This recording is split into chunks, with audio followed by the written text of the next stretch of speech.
Hey guys, coldbrew here. Welcome back to another raid video on the test server today for this big patch that is coming. There's lots of things to cover, but I wanted to cover this specific one for this video today. Faction specific skills are coming to the game and they're going to be available on legendary champions at this point. And guess which faction is getting a faction specific booster, I guess I want to call it. I don't know. What did they officially call it? Let me see. They called it faction unity skills, right? And this is coming to legendary champions, new legendary champions, which will have a new way of, well, buffing the whole team depending on the number of same faction allies they have in there. And which one do we get first? We get Banner Lords first. But, well, I guess because Taras and Marichka are now going to have a couple that maybe counters them, so they thought, okay, let's buff a little bit the Banner Lords through this legendary, accompanying hero. And we have Akalin, the stalwart. Look at the banner he's carrying. He's like, I'm the guy to follow, okay? I have the banner, okay? If that wasn't clear that he's a Banner Lord, he literally is carrying the banner, all right? It's not the same banner, but at least it's green, okay? Funny thoughts aside on this, how this dude looks, his skills are very, very unique because he specifically buffs his own skills, but also the whole of the faction, depending on how many members of the same faction are in the team. So, his A1 skill, what does this do? Is just a single stun hit with an ignore 25% of the target's resistance. If this champion is under shield buff, that is pretty cool. Can apply that stun more frequently on enemies. Then we have the A2 heals all allies by the total value of all shields on all allies. That is pretty cool. Then removes all shields from all allies and attacks all enemies. The damage dealt by this attack is equal to the total value of the shield removed. Damage cannot exceed 1000% of this champion's defense.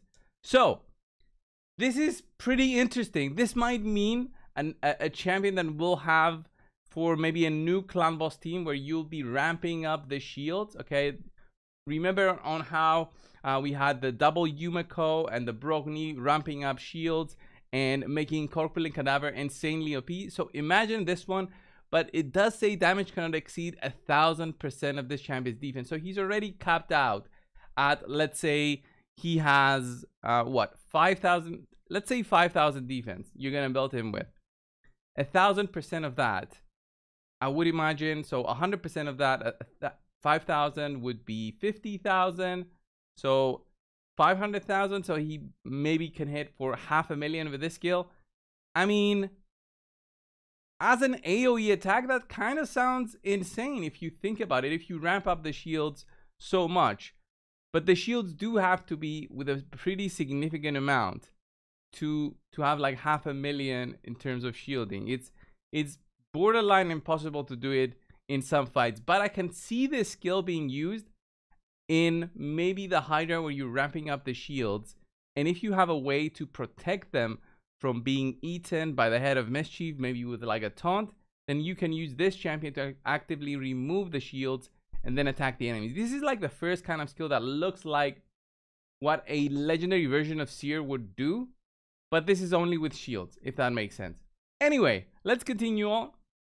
We have the place a shield buff equal to 30% of this champion's health on all allies for 2 turns and an ally protection except this champion for 2 turns. So he's a shielder plus an ally protector. But look at that, the Banner Lord's Unity, guys. So one faction ally instantly activates the skill whenever the ally is revived. Will not put the skill on cooldown. If there are multiple champions on the same team with this skill, only one will activate. So this is a pretty cool way to shield up your allies. If one dies and gets revived, you'll be able to shield them up and protect them basically again without it being on cooldown. Pretty cool if you ask me.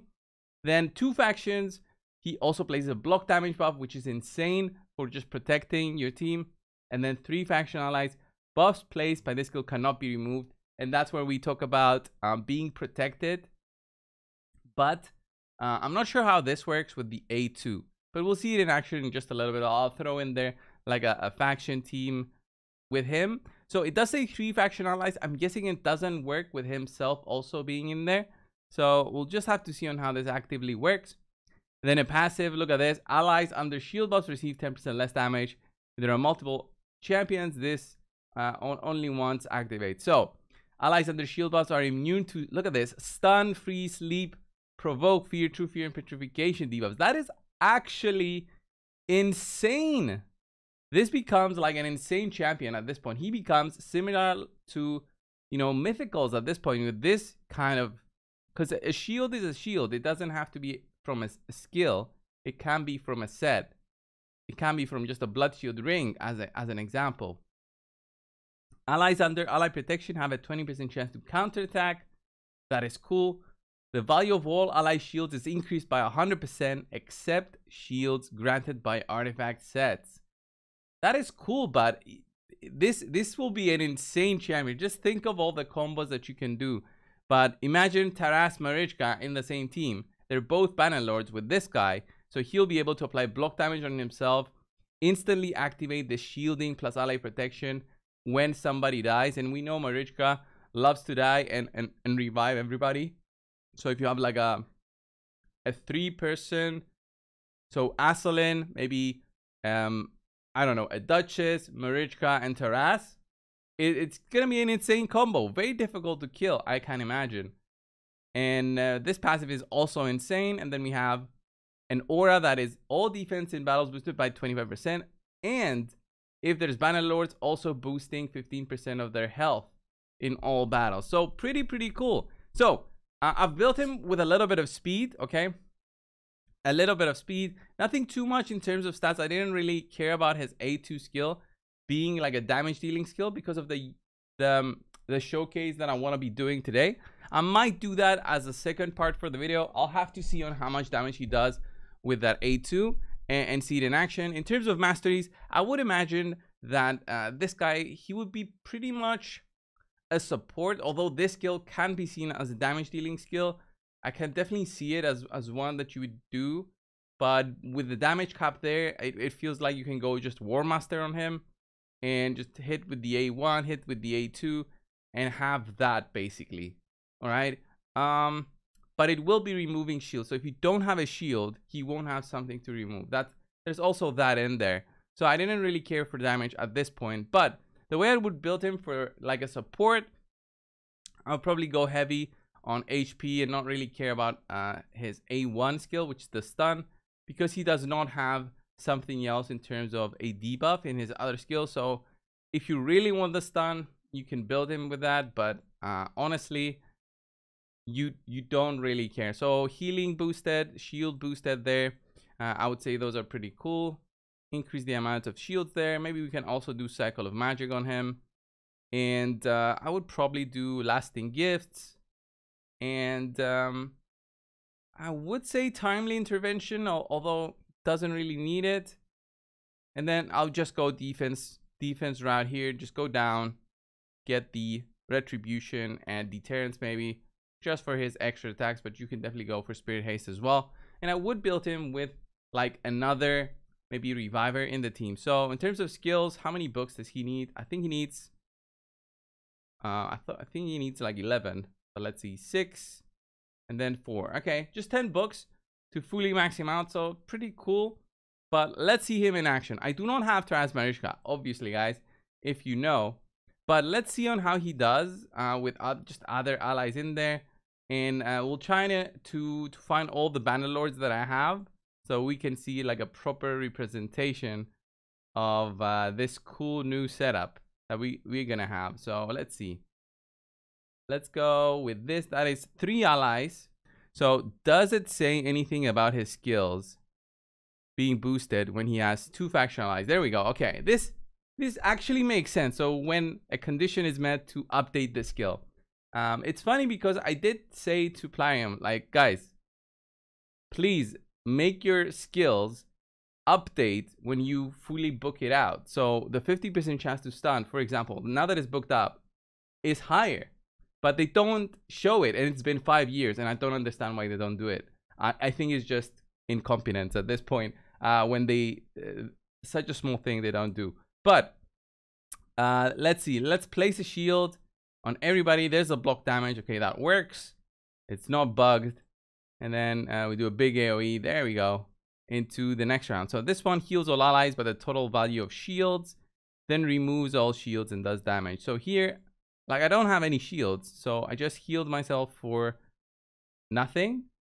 3,000. I don't know how it found that number. It was interesting. But I guess I need to put him in there with maybe like some shields. There we go.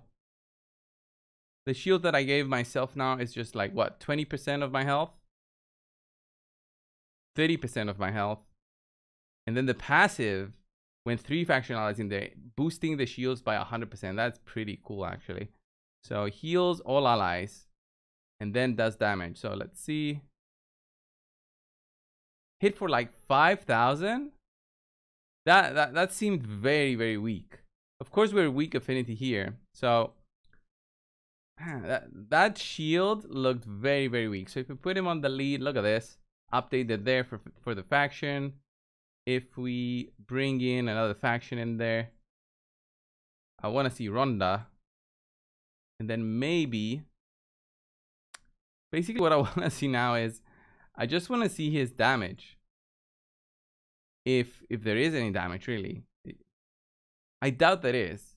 But, just go with the reset there. Or we can do the defense down weekend, maybe. That can be nice. So, let's see. Defense down weekend. Let's see the big shield now. Did she get a bigger shield now because this guy is in the lead? The value of all ally shields is increased by 100%. Not sure if that counts for Ronda's shield though. Look at that shield, dude. Look at that shield. Okay. Let's just kill something here. Don't want to go crazy with these guys. I want to see this dude use his A2 now that the shield is protected. Was that part of... Maybe it's the protection set, maybe, that I have. Let's see. Does he actually remove the shields now? Yes, he does. And he hits for like 18,000. Okay, that seems like a very weak... A weak sauce, as we would say, attack. Very, very low. Like, I can't imagine it critting also, right? Like, he's in a lethal set, so he ignores defense. Plus 7,000 defense. 170 speed, 281 crit damage. With the same masteries as before, like Helm Smasher, if we can see some big numbers coming in through the shields.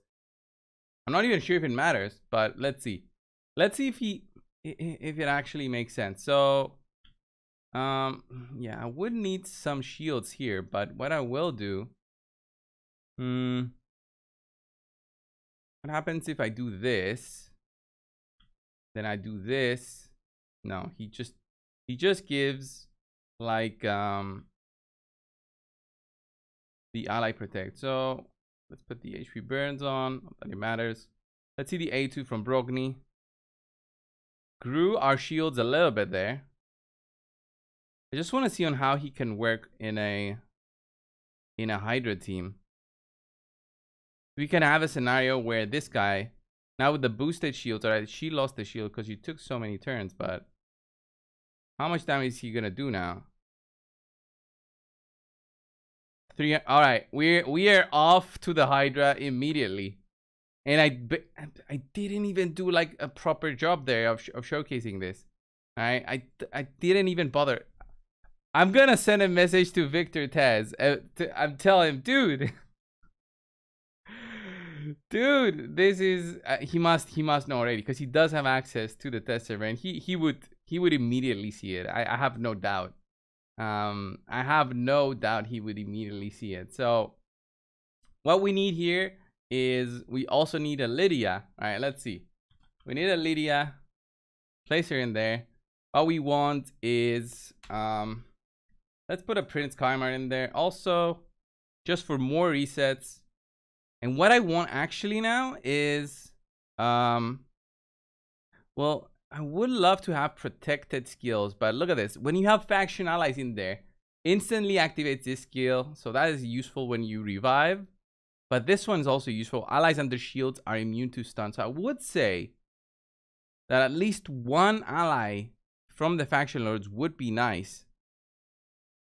But who would be the best fit? Now that I think about it, the best fit would be just another damage dealer or a very solid buffer. So from what I have available at the moment, I think, well, for the normal difficulty, you don't really care, right?